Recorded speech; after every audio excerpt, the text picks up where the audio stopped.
You're listening to the Death Rattle Crew, a Hearthstone podcast.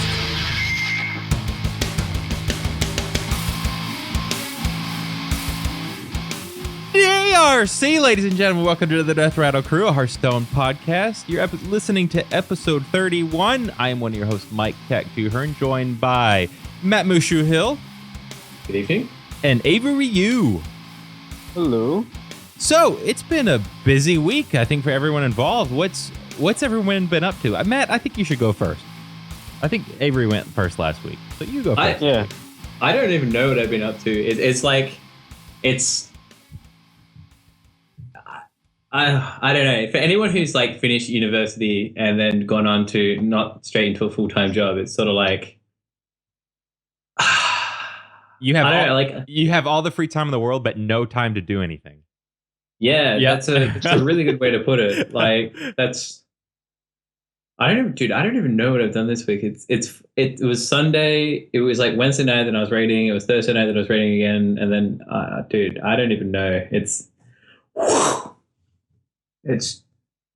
We downed heroic Archimon tonight, so my guild is finally fucking 13 out of 13 heroic, and so we can start mythic progression this week. It's about like a week or two after we really wanted to get it, but like tonight it was just so clean. It was just so smooth. It just died, and it was just it was good times, and so everyone was happy. So we finished the raid early, and that's why I was playing Heroes of the Storm. I've been playing a lot of Heroes of the Storm lately. MOBAs. Heroes of the Storm is like good because it's a really casual MOBA. Because what was happening when I was playing League of Legends is we were playing like ARAMs or just normal games, and they were getting like really fucking trolled to the point where it wasn't really enjoyable to play anymore. Whereas HOTS is, because it's got like those mechanic, like the different maps and shit, it's slightly better to play. It's more enjoyable. I do need to try it to be completely honest. Yeah, it's pretty good. Yeah. It's also Father's Day here. Oh, so nice. That's interesting. Is it Father's? Is Father's Day not standardized? Apparently not. No. It was Australian Father's Day today. So do immigrant fathers celebrate Father's Day in Australia? I would think so. It's a big advertising campaign over here. Get your dad something good for Father's Day. Yeah, Hallmark, right? There we go. I for one got my dad a bottle of Captain Morgan's spiced rum, which is yes. He promptly cracked it open and we were drinking that. So nice. that's what I was doing today, spending time with my dad, who I don't see often because we have basically opposite schedules and live at opposite sides of Perth. So and things, that's pretty much it. That's what I've been up to. Went to the zoo with my girlfriend on Friday, which is nice. G times, G life. Yeah. Do they have drop bears at the zoo? Yeah, they escaped though. That was a little concerning when we were there because there was the drop bear exhibit and we couldn't see any of them. And she was just like, where are they gone? I was like, man. So either two things have happened. Either they're now stealth drop bears or they've escaped. So I think it's probably more likely that they've escaped because there were no drop bears to be seen. It was safe. But so the thing about the Perth Zoo, in order to, because there's not in cages and shit, there just would usually be free roaming drop bears.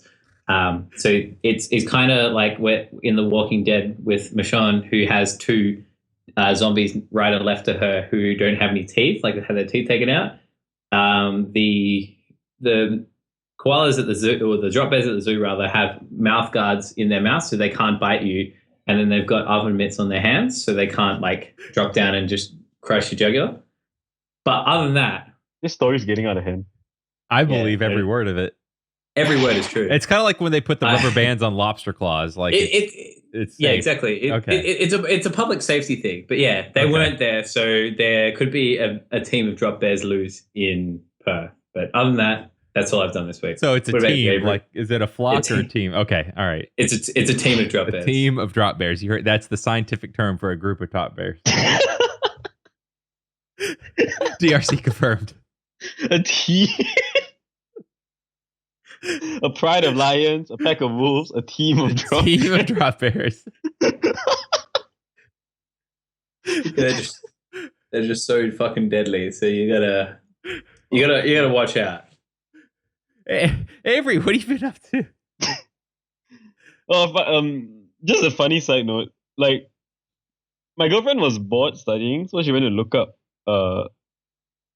like cute animals. So she searched like baby alpacas or like smiling birds. And I told her to go. I just suddenly remembered the existence of this creature. I told her to go Google drop bears, and she just like couldn't stop laughing for like a really long time because it's actually pretty fucking hilarious. Hey man, you're not laughing at the people who are like being killed in those pits. Being killed by them, yeah, of course. I've been alright. Like, I've basically just been, same old school. It's busy. I didn't really play a lot of Hearthstone this week, but I talked to I met a bunch of like my Hearthstone friends, and we just kind of hung out, and I got to like kind of lift the game a little bit through them. Vicarious, a little bit vicariously. So like after that conversation that we had, I was just kind of like, shit, I need to play this game. Like I just couldn't really find a deck that I really wanted to play. Really? Ever since that traumatic experience that was the Fireside Gathering Championships. And this weekend was supposed to be last call, and I was going to give it a miss because I just felt like, I'm so out of it. Like, I just don't want to waste my time playing something that I don't really feel that invested in playing. But just before the cast started, I picked up, I finally opened the game again. And here and behold, I'm enjoying it because I found a deck that I actually like playing. And I guess we'll talk about it. Okay. Transition a little. Okay. Yeah. Avery Way there. This seamless. Week, yeah.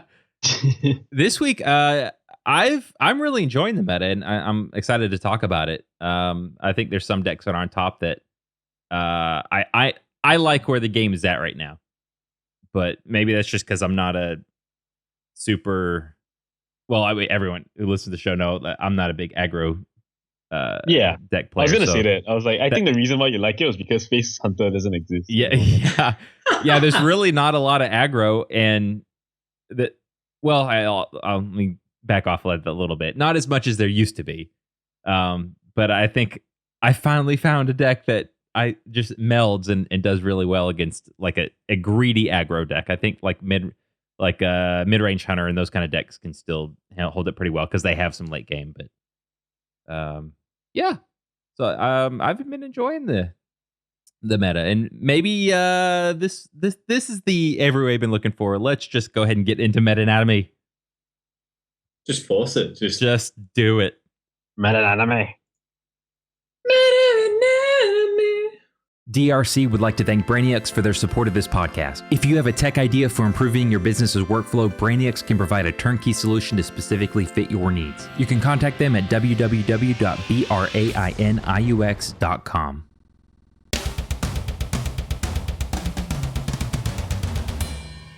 And welcome back. This is Meta Anatomy, your one weekly stop for everything meta in Hearthstone. I'm Tech2, joined by Mushu and Avery.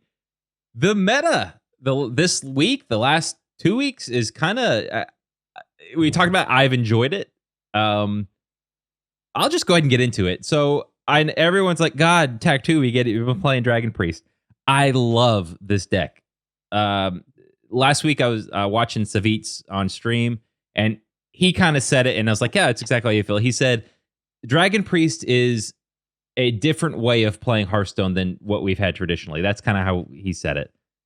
It's kind of like the value play, but not like a Trump value where it's greedy. It's like you're all about doing trades and getting use of your heals. That's how I feel it's played anyway.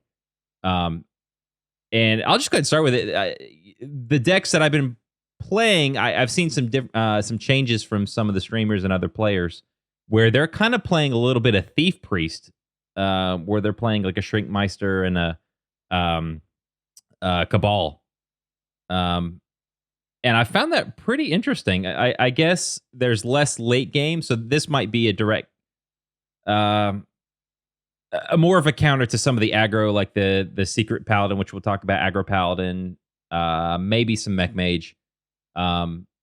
but I think you're going to lose out maybe in the long run to maybe Control Warriors and some of the bigger decks.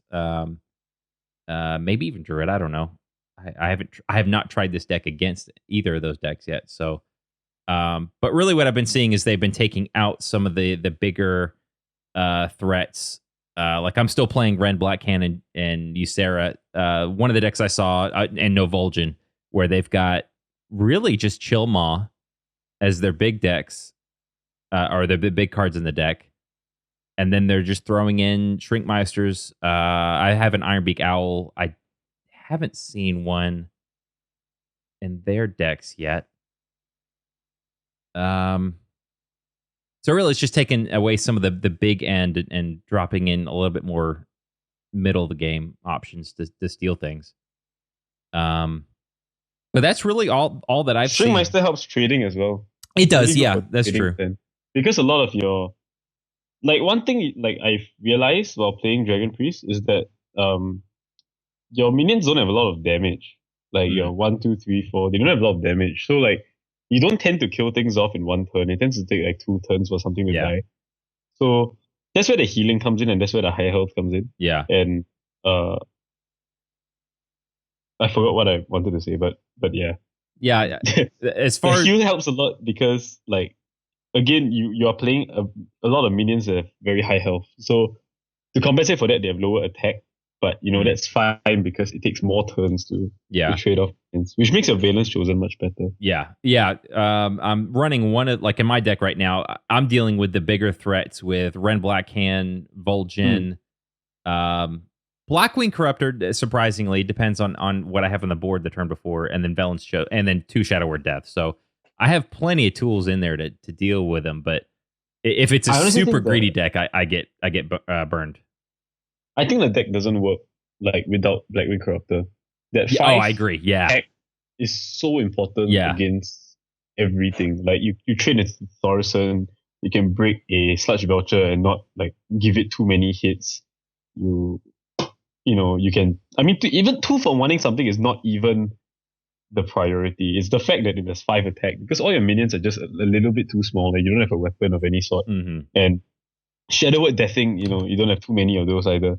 So the only real way that you can have reach is like damage reach for minions is Valence Chosen, other than Blackwing Corruptor, and that's just not that reliable. So yeah, in my opinion, that card is like the linchpin of the deck. It doesn't work without that. I agree. So that's been the Dragon Priest for me anyway. So I know I've been harping on it for weeks. If you haven't played it, please go try it. I enjoy it. I guess it depends on how you your play style, but it's been my favorite deck in Hearthstone so far. I think I can say that. Solid tier 2, top of tier 2 for your mate Tempo Storm. Yeah. So. But let's talk about some of the other decks. There are a lot of decks that are proven, have been around even since beta, that are being played still, and some like Mech Mage have come back. But let's just go in it. Secret Paladin. I want to hear you guys' take on this. I have not tried this deck yet. I have to be honest. But I have played against it quite a bit. And Avery, you like it. What are you playing and why do you like it? Okay, so I'm playing RDU's list. It's like one of the more common lists floating around. Basically, you play a shit ton of secrets. You plan to play like what Life Coach calls Doctor 6, which is Mysterious Challenger. It's a 6 mana 6/6. It pulls like 1 each of each secret from your deck onto the battlefield, so you get them on the field. And the value that you extract from Mysterious Challenger is so ridiculous. Like, you just need 1 or 2 other minions that could be 1/1s. You play this motherfucker. When they make an attack in, you have your 2/1, the Noble Sacrifice, that blocks the attack, so you gain tempo that way, right? Then your Avenge will proc, and then one of your minions will get big. Then your 2/1 comes back, which they probably won't deal with. No, it comes back because of Redemption. And then finally, when your turn ends, Competitive Spirit, everything gets +1/+1. And you go into the next turn with a massive board, all thanks to Mysterious Challenger. Like, this card it's so much card advantage. if you're playing 4 different secrets and you happen to draw 4 secrets, some people are going to 5, but I'm currently playing 4. You draw 4 cards from your deck, and you play all of them. That's like 4 mana, and drawing 4 cards. That's amazing tempo. And when you're playing a secret like Noble Sacrifice, that is amazing tempo. So yeah, the deck is basically like super. So one of the game plans is to kind of just maintain a board until you get to turn 6, slam Mysterious Challenger, and then just coast from there. One of the other plans, like I've been finding out, is that you go for the Secret Keeper aggro. Now, Secret Keeper in this deck is basically Undertaker. It just grows so quickly, and I just had access to one. Like, I just did one of the more disgusting starts just now, where I went turn 1 Secret Keeper, turn 2 Secret Keeper in Secret, and then turn 3 I play another Secret, and it just feels exactly like Undertaker when you're in that situation. It's like the old Undertaker. It's just pretty ridiculous.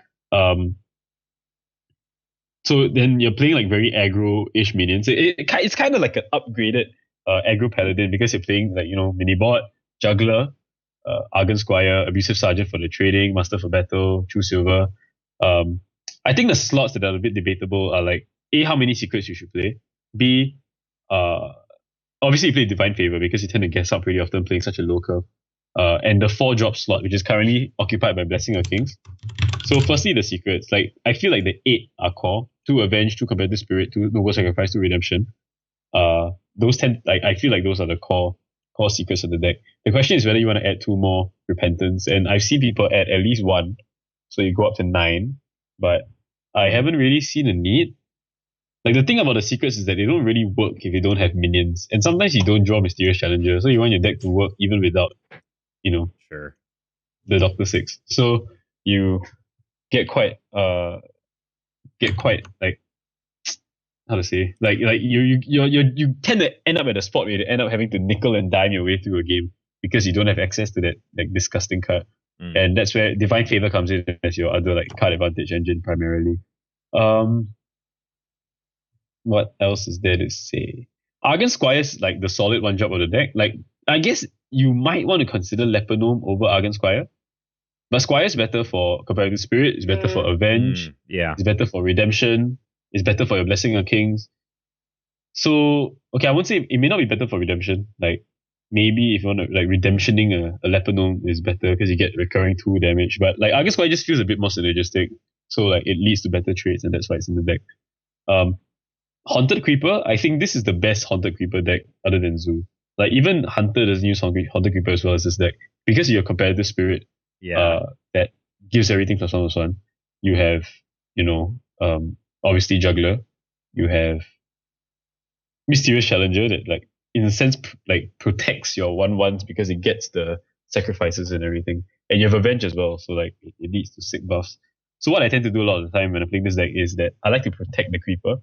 In a deck like Zoo, I try not to, because, like, you kind of need the 1/1s to be out in order for you to have a real board presence. But because your curve is so low in this deck, you tend to get to trade. You tend to have many ways of trading. And I try not to pick the one that breaks the Creeper. Protecting the Creeper is very important because you always want a board presence. And you don't want to make yourself like too open to board clear, because this deck is, very weak to a huge board clear. Matchups wise, like, I think this deck only has like 2 really bad matchups. Not really bad, but like unfavorable matchups. Maybe 3. Which are why these decks are getting like quite popular on either ladder or in tournaments. The first is, Dragon Priest, because you play a lot of taunts. You have a 3/6 that's just like obscene. Yeah. You can't really break through a 3/6. I think like Twilight Guardian is the reason why the matchup's so bad. If it were just Wormrest Agent, it wouldn't be that bad, but Twilight Guardian is really bad with Holy Nova. And when you don't have your like sick curve and you got a nickel and dime your way through to finally reach turn 6, it's pretty brutal playing against Dragon Priest. So that's not a good matchup.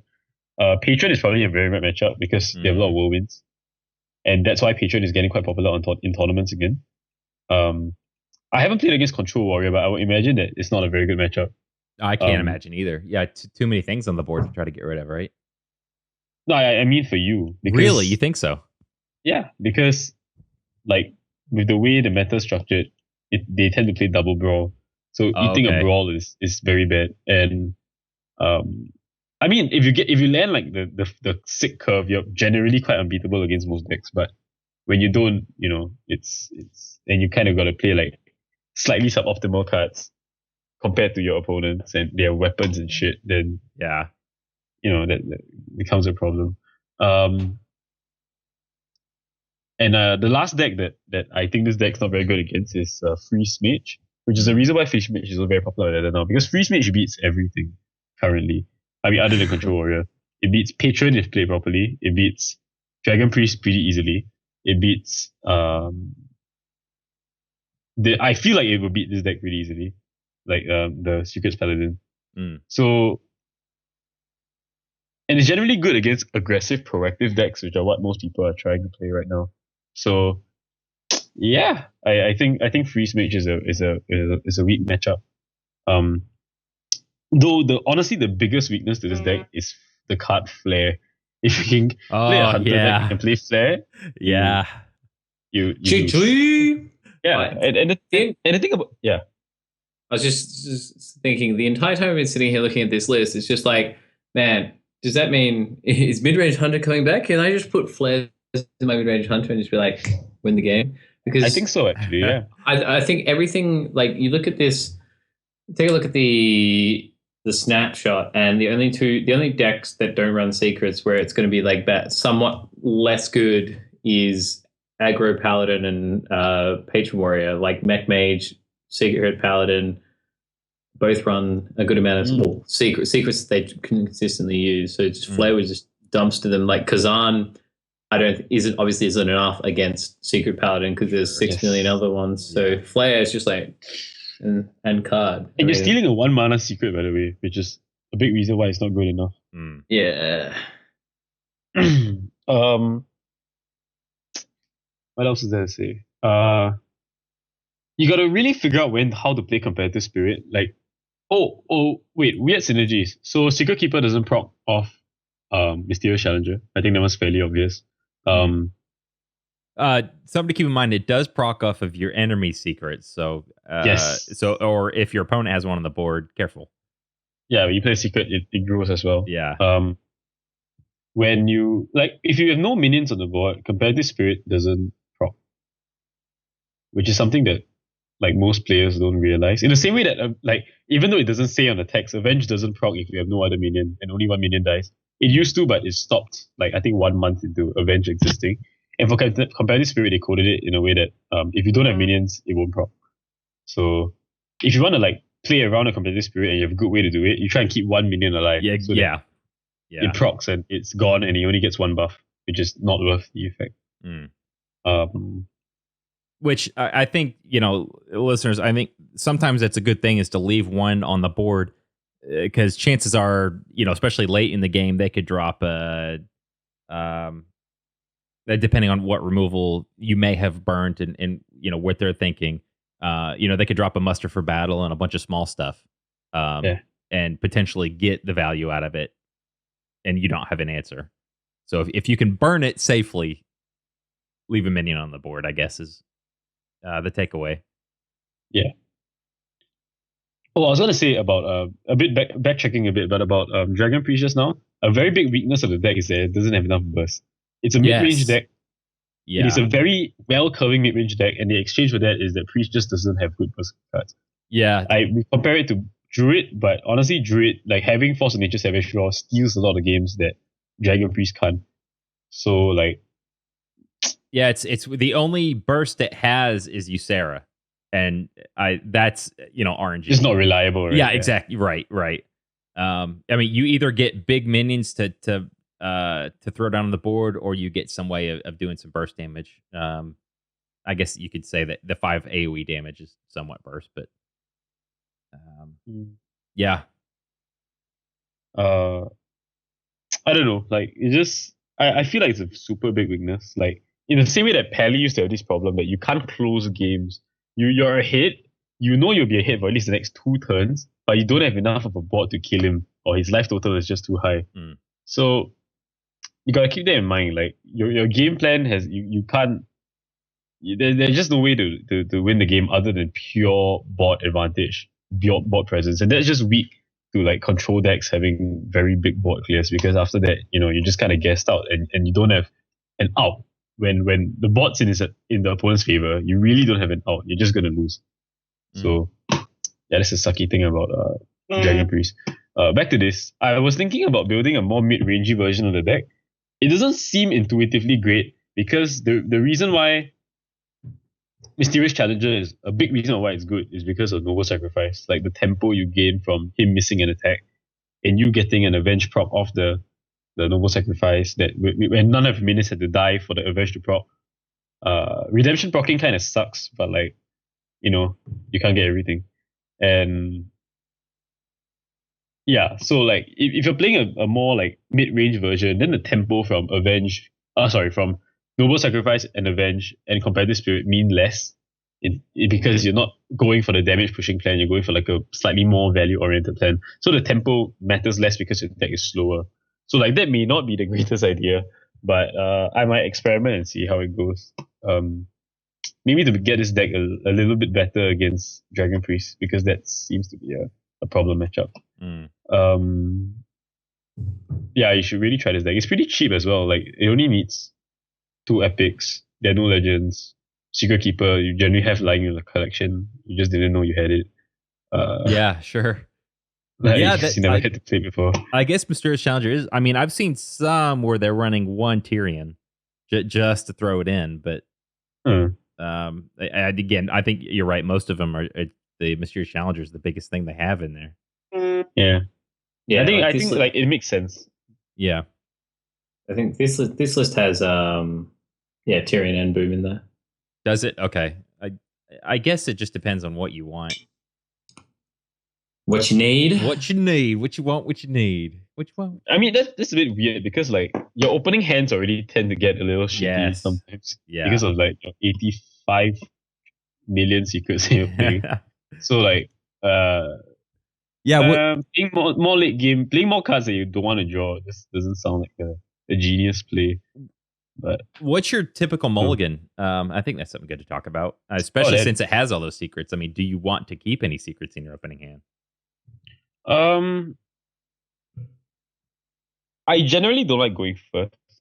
I mean, okay, you obviously keep your Secret Keepers most of the time. It's just a nice one drop to have. You keep Argon Squires.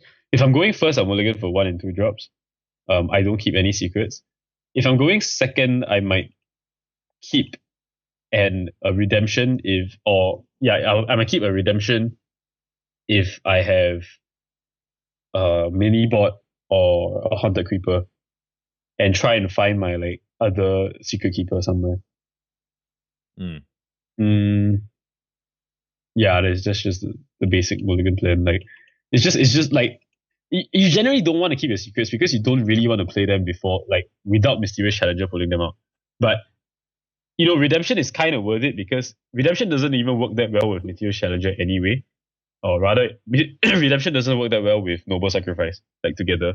So you kind of want it to play earlier off your more value minions like your Shielded Minibot or your Haunted Creeper. So like, that's kind of more of the situation that you're going for. So you kind of want to keep it. You can consider keeping it in your opening hand because it just makes more sense that way.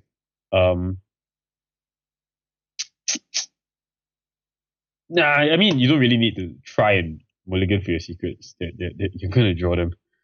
Yeah, so right. Like, you just go keep the Secret Keeper. If you have those like 1 drop, 2 drop, 3 drop hand without secrets, that's also totally fine. Like you can just play Secret Keeper as a 1/2. It's not the worst. Yeah. At some point, you're gonna draw 1, so you might as well. You just wait for that eventuality. Yeah, that's how I've been playing it anyway. Okay. Don't know how correct it is. And you kind of explained the return of where Patron Warrior is still here and the return of Mech Mage. I guess that's a response to Aggro Paladins and Secret Paladins. Yeah, that's my opinion. Like, okay, I mean that makes sense.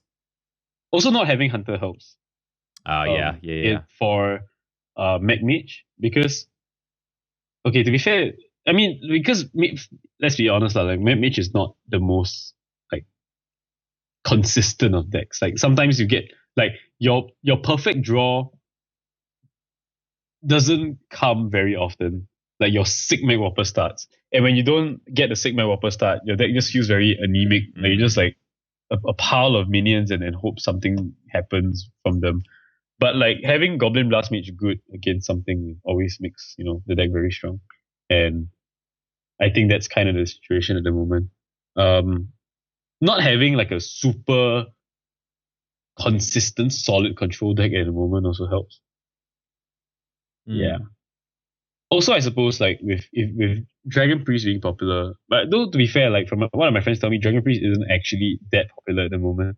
No, I don't run into it very often, but yeah, I'm telling you, I think it's the cost of the deck. Like just too many new cards. Yeah, no, that is true. Yeah.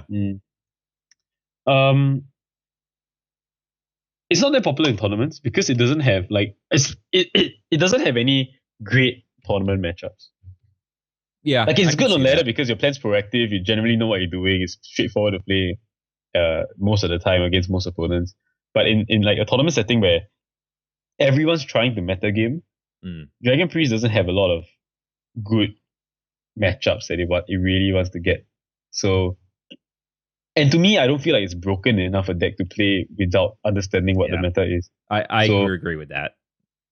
Yeah, like it's bordering on like, when you play a deck and you feel like there's certain games that just feel like this deck is ridiculous. Like, there's something wrong with this game if this deck's allowed to exist. Dragon Priest feels like that. It's bordering on feeling like that, but it never really feels like that because of the lack of burst, because it's primarily a very board presence heavy deck that doesn't have a lot of ways to generate card advantage. So like that's how I feel with Dragon Priest, but with say Patron or Secrets Pally. There are those games where like, how is this deck allowed to exist? How is this card allowed to exist? It's kind of like a not a ramp druid, but kind of druid where we've called it a fair deck where you kind of know what you're getting. Like there's no big surprises in there. Exactly. And that makes it not as good for tournaments. I think Secret Pally is a good one for tournaments because it does fundamentally an unfair thing. And for a lot of opponents, doing an unfair thing is enough to beat them, this no matter the matchup. Because, variance comes into the picture and they might just not have as great a draw as you. So that's this deck. Okay. Do y'all watch any of the Last Call? Like the NA Last Call? I haven't yet. Matt, have you? No, it's on it. It was on at like a weird time for me. The VOD's on already. On the VOD. Are they? Okay, I'm gonna have to watch it. I didn't see any of it live. Like I kept sawing on Reddit and my friends were sawing. I kept seeing on Reddit and my friends were talking about it. There was a game between Raynet and Rage. Raynet was playing Freeze Mage and Rage was playing Echo Giants Mage.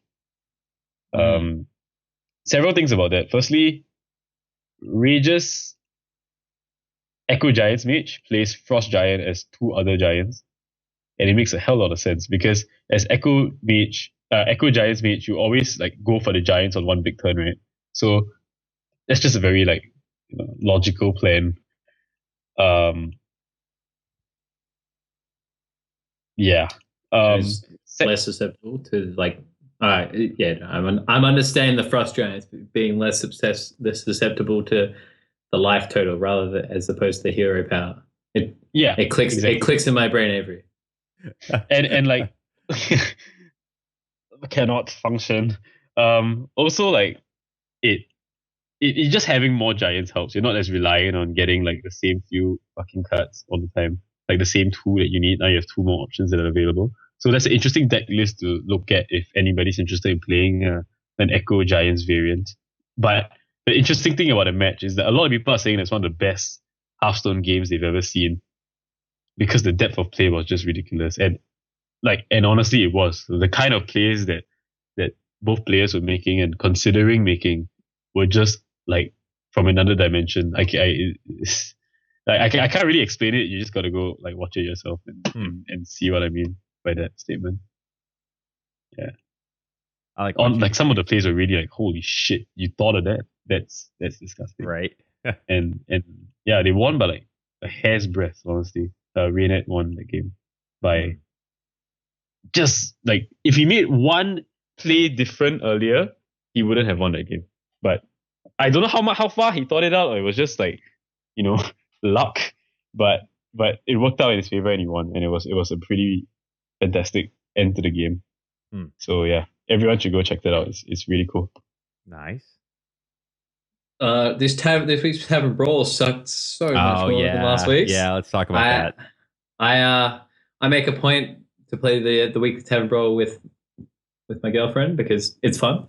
But this week was just... That hesitation there though, you kind of were a little embarrassed to say it. What? Did I play Hearthstone for fun? No, they played with my girlfriend. You just kind of no, dude, I love it. I love playing Hearthstone with my girlfriend. I haven't figured it out. Man. Because I haven't figured out the little kinks and stuff. Okay, so some games it's I don't want to because obviously I spend a bunch more time playing that I don't want to smash her hard enough that she doesn't want to play. So finding a middle ground is exactly you want to crush but not crush. I don't know. Tripping over my words. Basically, I want to play it so it's still fun, so she keeps playing. Yeah. So basically, you want to do what a con man does.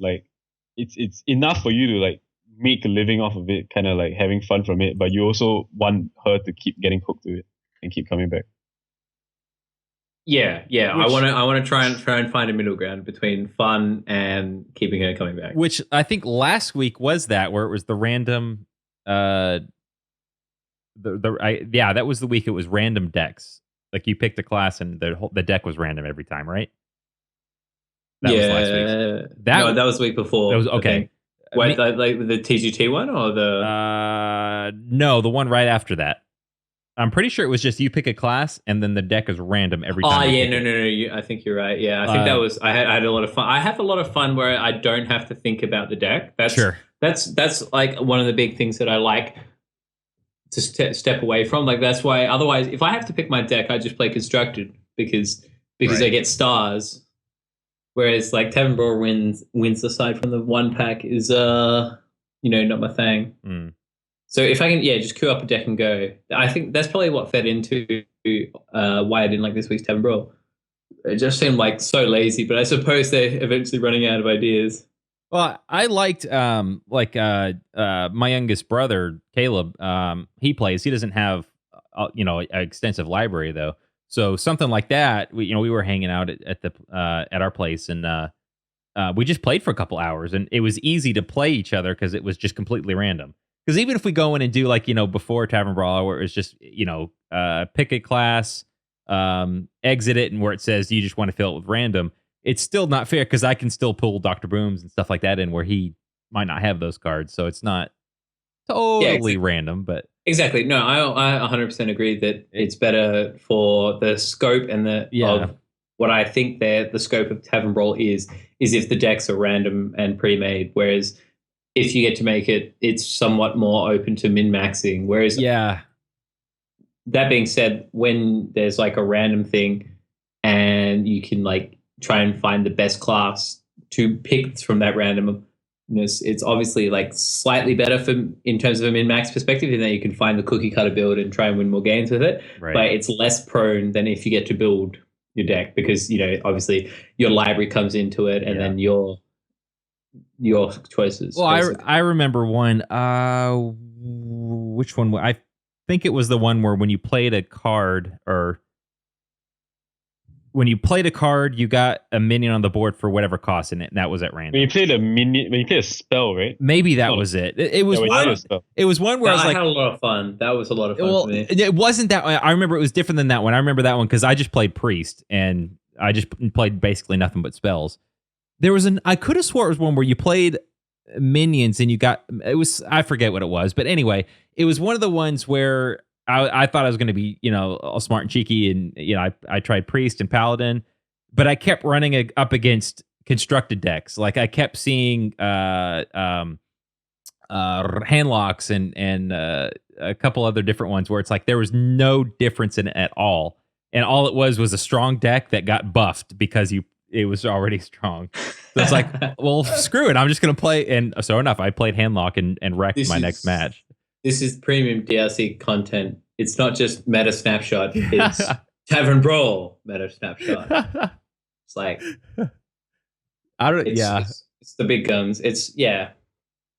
I really fucking miss like I don't know about y'all, but I find like no Tavern Brawl has been as fun as the first one.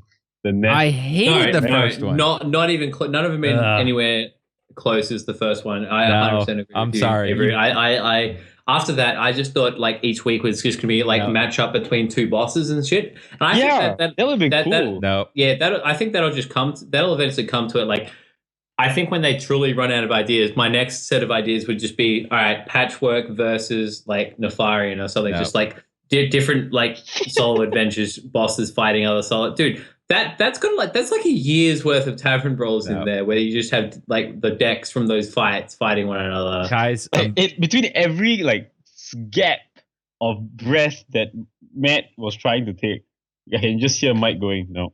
No, I hated the first one so much. It was so bad. Dude? It was so bad. It's because he wasn't good enough to see how Ragnaros could win. Oh, it's so bad. I'm sorry. It is Rag won so bad. much at the time. No, I think it was pretty close. No, Nefarian had it. I'd be keen to see if they publish those stats on the win percentage of each thing. That would be interesting to see. And that would clarify your the bitchiness of young Mike Hearn, if it was warranted or if it was just hearsay because he got Shrek. I'll tell you all about which hearsay. one wasn't fair? The Mage Hunter one.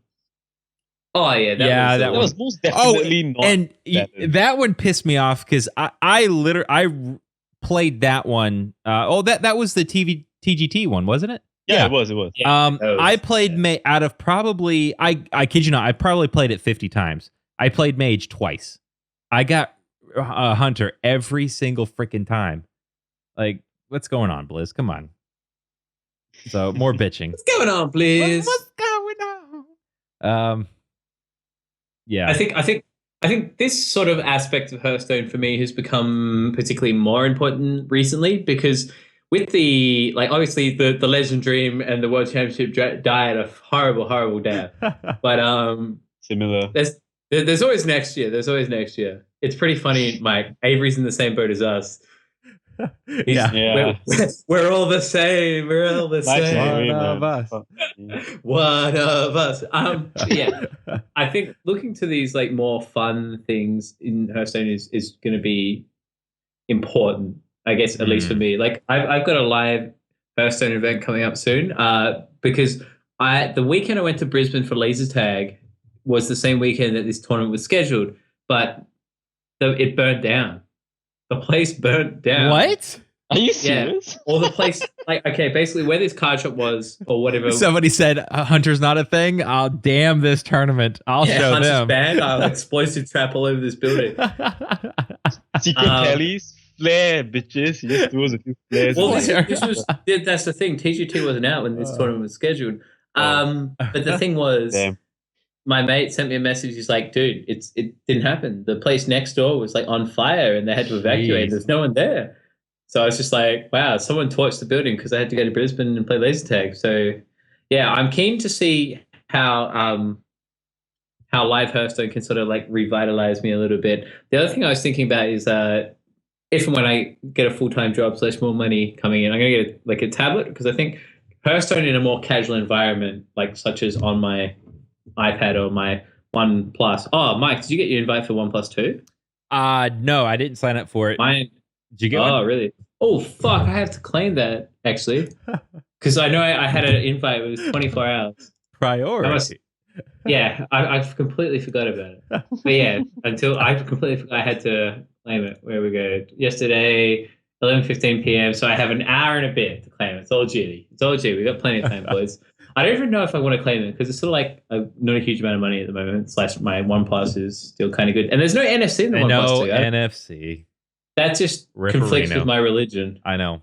Of not being. I want to be able to walk into a store and just be like, tap my phone on the thing and buy my shit.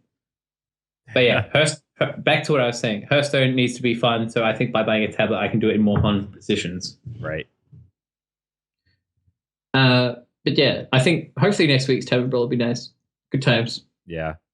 I'm excited to see Backmage back at the top, which means I can jump back on my EU train because one of the things that was really getting me down was Mech Mage and Aggro Paladin was not feeling like I needed to buy Naxxramas in order to be good, like to get the Mad Scientist and just be like, eh.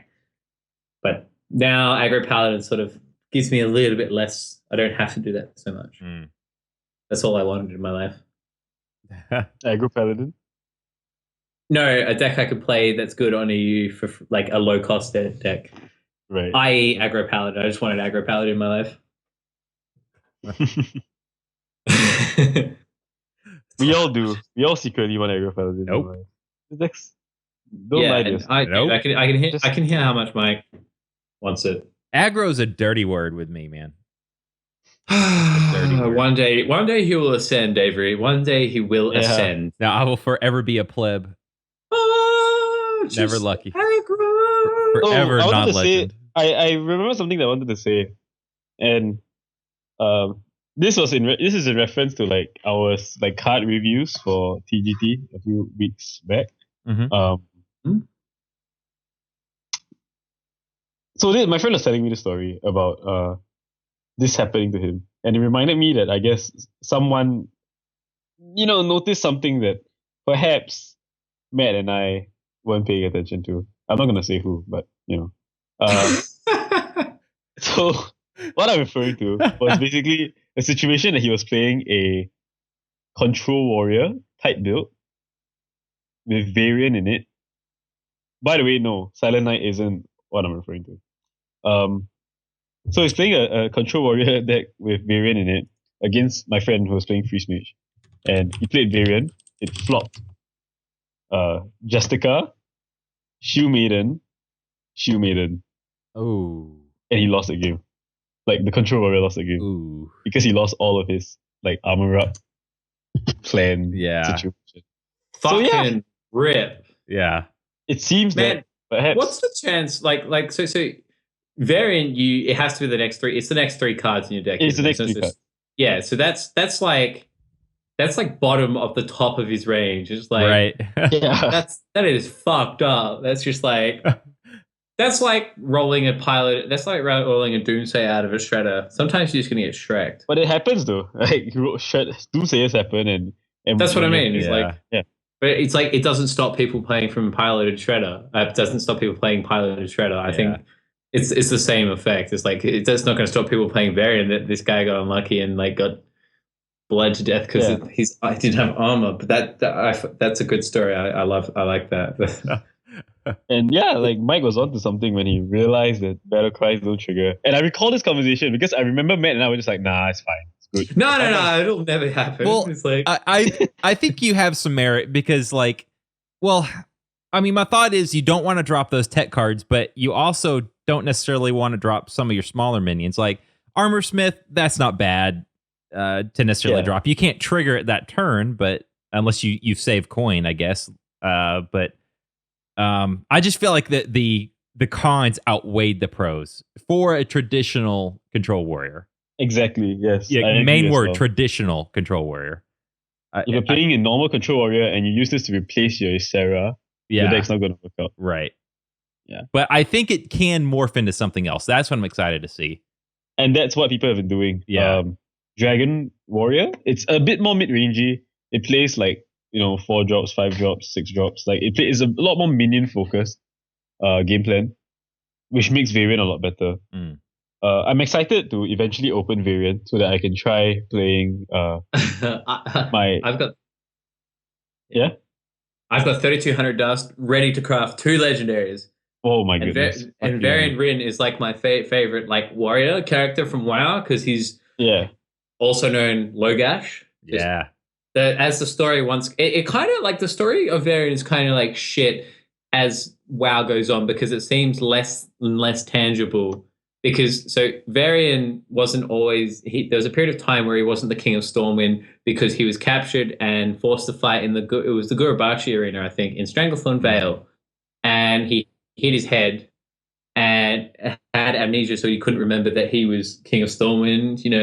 Varian Rin, that happens, badass motherfucker, and he was known as I think Logash because when you talk to him in Stormwind, he's like, I am Varian, but I am also Logash.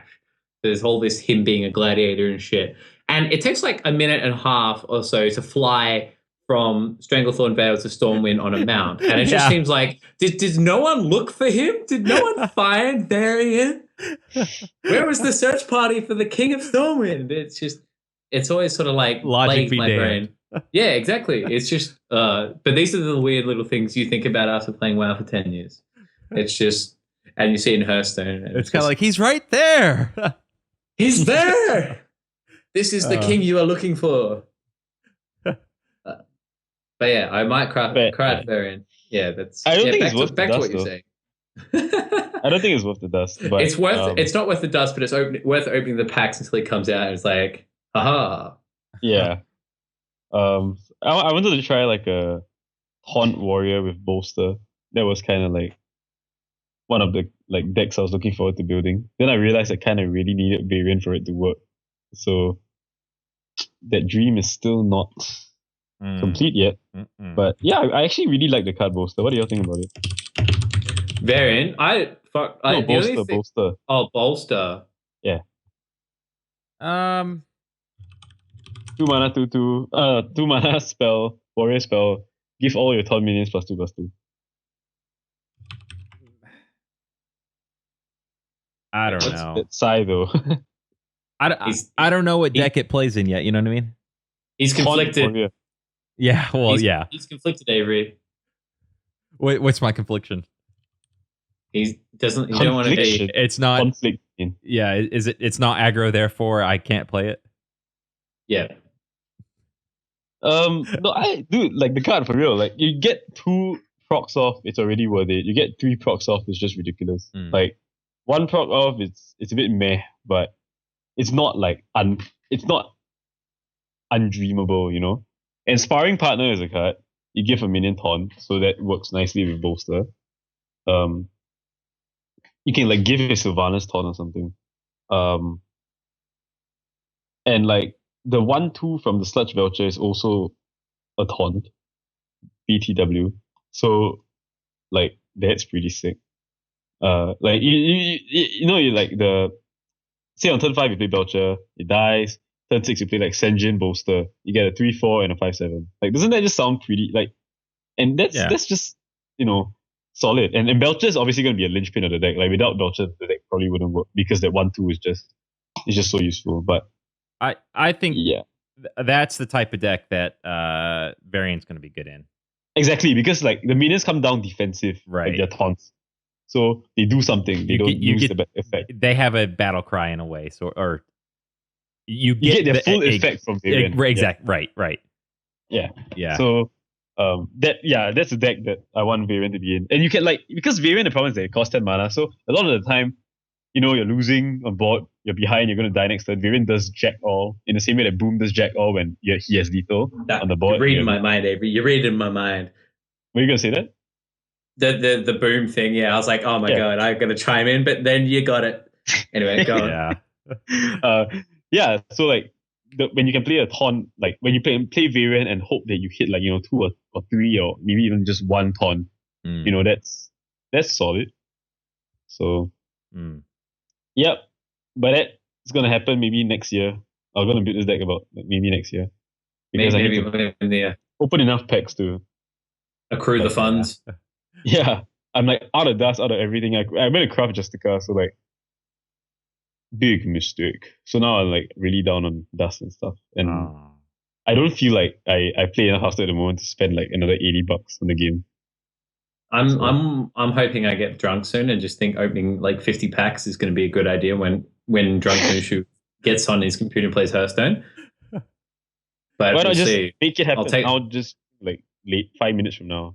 No, because like sober Mushu is like, no, that's a silly idea. $80 worth of Hearthstone packs can be converted into $80 worth of food. I don't like sober Mushu at all. That sounds horrible. He's a bit of a twat, isn't he? Fuck that guy. Oh man. All right. Any other thoughts? Please, better Trap and Brawl. Yeah. What did you say, Avery? I said fuck Murloc Knight. Oh yeah. Fuck the I haven't Murloc seen it. Knight. I haven't Straight seen out it of Compton. NWA motherfuckers. As in, like, I haven't seen the card played since like my fateful adventures the last time around, but I don't want to. Like, the card is. I hate that card. I agree. I don't want to.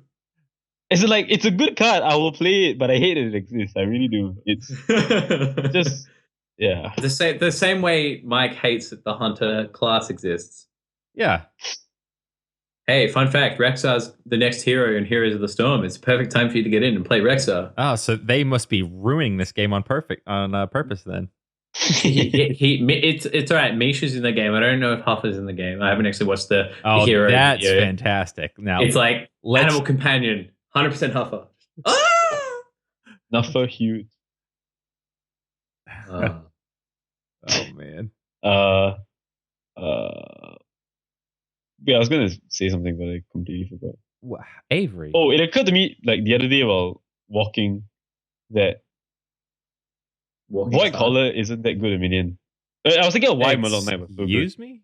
And the reason why, because Sludge Belcher is like the hard counter to Void Collar. Yeah. Because the 4 health is a liability when you want it to die, right? You rather it be 6-2 or something. Because you want to guarantee that you can get the proc. But because it's 3-4, you wait too many turns and ill and behold, you're gonna draw into fucking Flame Imp and then it's gonna come down. So like the 4 health is a liability when it comes to a card like Void Collar, which was in my mind the closest comparison to Murloc Knight. But with Murloc Knight, you want it to live as long as possible, and that's why it being 3-4 is actually fucking insane. Like, yeah, no, I agree. It's ridiculous. That card should be 4-3. Yeah, like that's fair if it's 4-3 because if it lives, great. If it doesn't, like if he dies, he dies. It's still fair. Like you play the 4 mana 4-3, like there are the 4 mana. And I think we've said the same thing about the new Shaman Totem. Totem Golem? Yes. Having 4 health is what makes it so ridiculously overpowered early. To be fair, that's turn 2, so it's even crazier. Or like turn turn 2, or the dream is a turn 2. You coin out your Tuskar Totemic. Boom, Totem Golem. Yeah, that's GG. It's not as impactful as it looks, though. I don't know. I think it is. I think it's. I mean, we've talked about it on the show, and last week, and Noxious had something to say about it too. If it's that early, turn 2, and you pointed out it goes into their turn 3, there's not a lot of options other than using two cards to burn it off. What, Totem Golem? Yeah. It just doesn't come down frequently enough for that to be like the dream. The chances are pretty solid, it is a dream. Though. But it's a dream, but when it happens, like most dreams. Well, Noxious said it was kind of like the old Undertaker. Where when it happens, it's like unstoppable. Which I don't think it's that unstoppable. I think it gives a lot of early game tempo. I don't think it's as unstoppable. I think you're right. I think there's so many swing cards in the game. Sorry. Yeah. I was just going to say, with the prevalence of Paladin, well, obviously not the whole equality consecrate Paladin, but the fact that Paladin's in the meta and with like some pretty good board clears rolling around, it's just it seems good but not ridiculous. Good but not great. Good but not ridiculous. Okay. True Silver Champion, Yeah, but that's a turn 4. No, you just innovate out the True Silver Champion and then innovate out the True Silver Champion. Implosion. Another swing card. Like roll high, motherfucker. Swing low. I mean, you could implosion the fucking like small guy. You could, or just crackle it. I mean, you could. What's the worst that could happen? Yeah. It doesn't kill it. No, that's not happening. That's ironically funny. 75%, that's 100%. Rolling 3 is ironically funny because it doesn't kill it. Anything else, and you overload. So you're fine. Yeah. So you always win. It is a 75%. You're right. Have you made the sick play, like the sick read? Like, say you play Implosion and you meet like there's a 3 health minion and 2 health minion, like a 3-2 and a 3-3, and you made the sick read and you Implosion the 2 health minion, and lo and behold, it did 2 damage. No, because I know how that statistics doesn't work that way. It doesn't. Does it? But No? you made a read. Like you've read Ben Broad's mind. It's Speaking of Ben Bird, did you guys? I don't know if you. folded, you know. I see where you're going, Sorry? but you have to believe that there's always a 4 and nothing but a 4, Avery. But that's how you lose games, man. That's You go for how. like a, yeah. So you say you always play implosion around doing 2 damage. It's just like. I mean, Go- obviously, you know- when you're What's that? behind, you can't. When you're ahead, you don't do. I mean, when you're behind, you don't do that. No, but like, But if there's a 3-2 and a 3-3, you know, I don't know. much Like like the- my the girlfriend payoff is always nice. says, you got to go ham, and go ham for the 4, and that's part of the reason why I really like Right. it. Is because she always keen to go ham with rolling 4s with and implosion. and that's the Ben Brode response is it fun? It's fine. Right? Is it? I mean, that's typically what we hear, right? Yeah, that's true. Well, he's got a bunch of new videos on the way. I don't know if you guys listen to Tack, well, the Angry Chicken, our a little Hurston podcast. It's like we're Little up here. The Angry Chicken is anyway. They had their 100th episode this week, and they had Ben Brode on for the entire episode. So that was really fantastic. If I'm ever going to plug another podcast on this podcast, it is check out Tack episode 100 because they have. Ben Brode for the entire episode. They have Frodan and the streamer Karma. So it was a pretty fantastic episode in terms of just information. Like Ben Brode talking to Frodan for like 5-10 minutes was just like worth the interview. It's like a 2-hour podcast. It's worth it. It's such a good time. If there was ever a time to get on board, it would be now. So listen to DRC. Listen to DRC, then listen to me talking about Tack, and then maybe go look at Tack, but then come back here. Yeah. That's fair.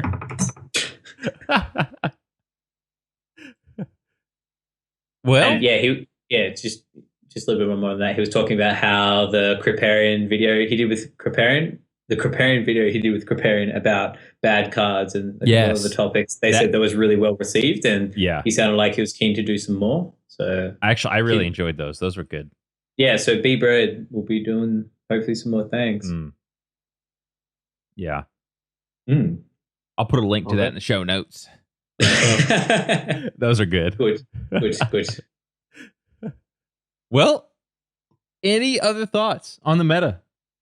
This or Tavern not Brawl? on the meta. I have another thought. Oh, you do? Is your webcam operating at 60 frames a second? Maybe. Because it looks quite sexy. Are you seeing it? Yeah, dude. But for those of you listening to this, go like. You're missing out because I can see Mike in 60 frames a second. It's fantastic. Were you not seeing me in 60 before? I don't know if man. That's one thing that I picked up from this podcast is whenever I need to think about something, I do the Avery. The Avery thinking noise. It's but with an Australian accent staple on that. Like, exactly. Exactly. So the women love it apparently. Anyway, of course they do. Oh man. But yeah, dude, it only hit me like earlier this week that when I did it, I was like, hang on, where the hell did this come from? Dude, I'm 100% imitating Avery unwittingly. It's good. Exactly, that's it. That noise right there. Yeah. It's like I don't know if I agree with you. Kind of. Is that what we're talking about? It's like a brain processing. So it's kind of like exactly. It's exactly. So it can be used in a variety of situations. It's kind of like where I say aggro decks aren't fun, and you go. Yeah, so that's much. Exactly it. Oh my fucking god, got him. I'm so fancy, humbled, man. Holy shit, humbled. People wow, picking up my weird idioms, like, quirks. Yeah. No, idiosyncrasies. Idioms, different thing. Idiosyncrasies. Yeah. Idioms is like the sayings, isn't it? Semantics, boys. Semantics. I'll fight you over semantics, Mike. I'll do it. My 30 FPS versus your 60. Come on, no. Yes. All right. Well, I think that'll do it for this week. Oh, the giveaway. God, I'm glad I'm waiting till the last minute to do this. It was me. I won. So, I can't. Why didn't I do this at the beginning of the episode? Like, just come on, Tac 2. What the hell? Now we're here. Yeah. All right. So Giveaway again. Easy way to enter, get in. All you got to do is follow us on Twitter, on YouTube. That is an entry per month. And if you write into us at mail@deathrattlecrew.com, that is 5 entries for Please write into us. Please. The month. Please? Yeah. So this month, let's see. I wrote it down. Where did you go? Avery. Avery. Young. I was saying Avery Young, the other Avery. Yay, free things. Did a random number generator, and here it is. Mike at After Prime on Twitter.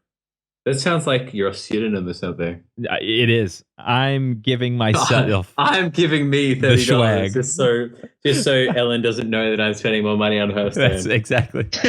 Speaking of Ellen, okay, I feel like we keep getting bumped each week. Couldn't do it. No, next week can't do it.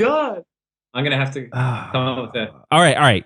Week after next week, she'll come on. All right, we need to like tweet out a date or something, and then get people to put in questions they want to ask your wife / let me read them first and then decide whether they should be asked to your wife. And I'll throw a couple in there on my own. I'm sure Avery has some ideas. Okay. But it'll be good. It'll be a good time. I'm already prepping her on decks to play. Aggro's a bad word. And basically I'm getting her to troll you two. Okay. That's the plan. You can't troll me. Have you seen me? Have you seen this? Yeah. So, Mike, congratulations. I'll be sending you that gift card today. So go out there and buy some packs, man. Go get it. So yeah, again, don't forget to follow or write in, and we'll do another giveaway for this month. So that is episode 31. I am Mike Tattoo Hearn, joined by Avery Yu and Matt Mushu Hill, and we will see you all next week. Stress. No, we gotta share it. Yeah, that's fair.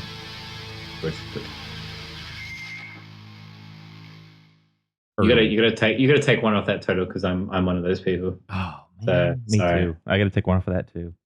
Avery, do you download? No, I bet you Avery doesn't download it. He's a twat, isn't he? Son of a bitch.